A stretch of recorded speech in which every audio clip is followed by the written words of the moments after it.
We know our 6 contenders for the playoffs.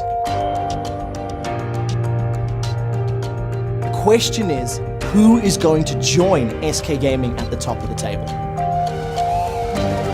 They are going to continue the top of the table charge, and what an immense turnaround for SK Gaming. So we're number 1 in the regular season. We knew we could do it. He's going to get caught around. The damage combined from Gambit is huge. Today is our last match. We want to win this game. A double kill for Zoas, and Fnatic take down Gambit. We just gotta beat Rocket and we lock down that second place spot. It's the last 5 games of Super Week. Today is our last chance to secure the top 2. We still feel pretty good because we secured our spot in the playoffs. There's definitely potential for tiebreaker this split. Everybody vying to get those last spots. Who's gonna lock in second place? We're gonna find out today.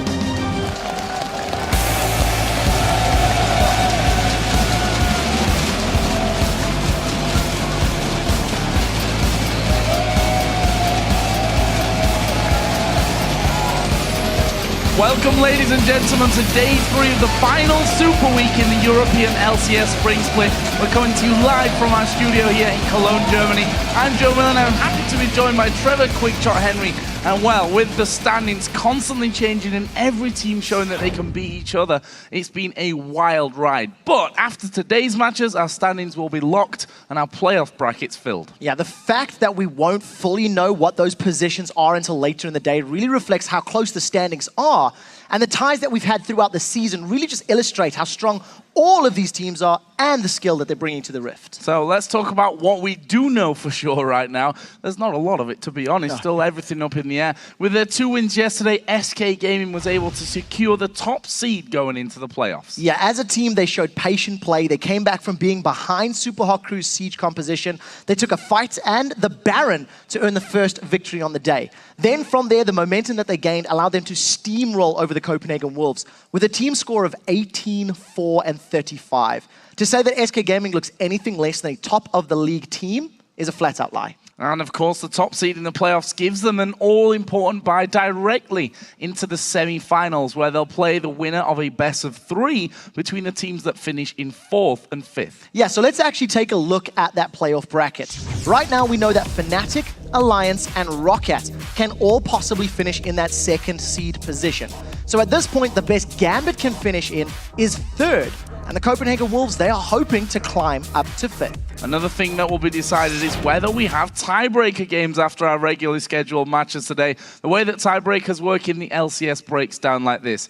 Ties are decided by the head-to-head records between the teams, and if any team owns that record, they automatically break the tie and advance.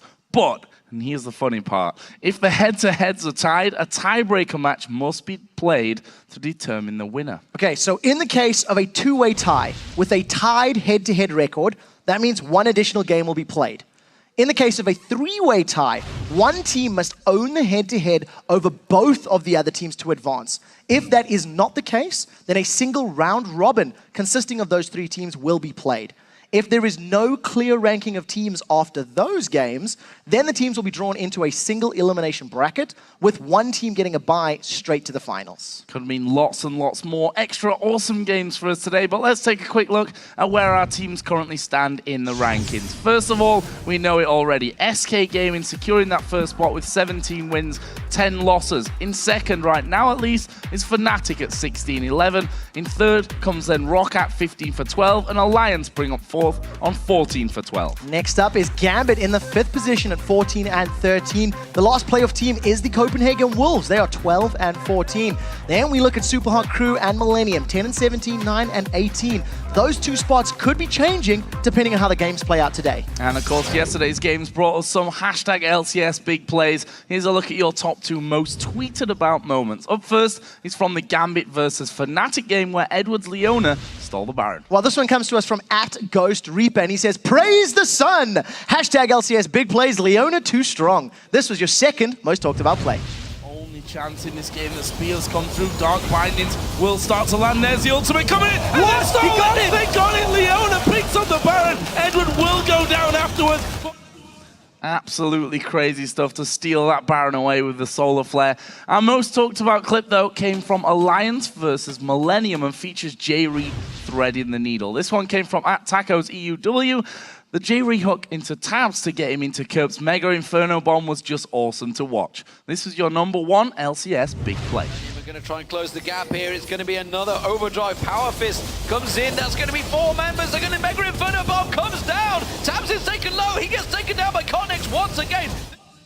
Absolutely fantastic hook, and when you make them land, you win the games. You guys at home, remember to send us your favorite plays from today's games by tweeting @LOL Esports and using the hashtag LCS Big Plays. And we'd like to remind you that voting is currently underway for the upcoming 2014 All-Star event that will be held in Paris, France, beginning on May the 8th. Just head over to vote.lolesports.com, and from now through April 12th, you can pick 3 pro players every single day from any combination of teams you want to represent your region. And remember that the top 2 pros in the voting will get to partake in the All-Star Challenge, where they will join one of 2 teams created from other stars from around the world. I'm looking forward to seeing how those teams shape up. And of course, if the players are part of the top team from Europe, then they will be competing in the All-Star Invitational, where they will face the best teams from each of the 5 regional pro leagues. This means that while Reckless is in the lead right now, if Fnatic win first place in the playoffs, any player in the top votes still has a chance to compete at the event. And with 10 days left to vote, absolutely anyone can still earn a trip to Paris and represent the European LCS. Now let's take a look ahead to today's games as we close out the spring split. Up first, it's Millennium versus SK Gaming, 1st versus 8th, and then we move into the Copenhagen Wolves versus Super Hot Crew. Second half of the day takes a look at Alliance as they take on Gambit. Fnatic will be battling Roccat, Fnatic looking at that second place. And last game of the day will be Alliance versus the Copenhagen Wolves. And you guys can continue to track these teams through the spring split playoffs and beyond, as well as get stats, watch VODs of games, and more over on lolesports.com. That's also why you'll find the schedule and vote on today's games. Make sure you make your selections, and we'll check in before each match to see who you pick to win. Yeah, and remember that you can grab seats and actually join us here in Cologne, Germany, to see the European LCS live. You can also get tickets for the North American LCS in Los Angeles. Their final Super Week kicks off on Friday. Seats are still available, but they're going fast. You can find all the details on the tickets link. Now it's time for you to hop on Twitter so we can pick your brain and tell us which European LCS team have you most enjoyed watching this split and why? All of them, Joe. That was the easy answer, wasn't it? You guys at home can send us your answers to @LOL Esports, and be sure to mark them with the hashtag LCS so Sharks can see them and read our favorite responses later in the day.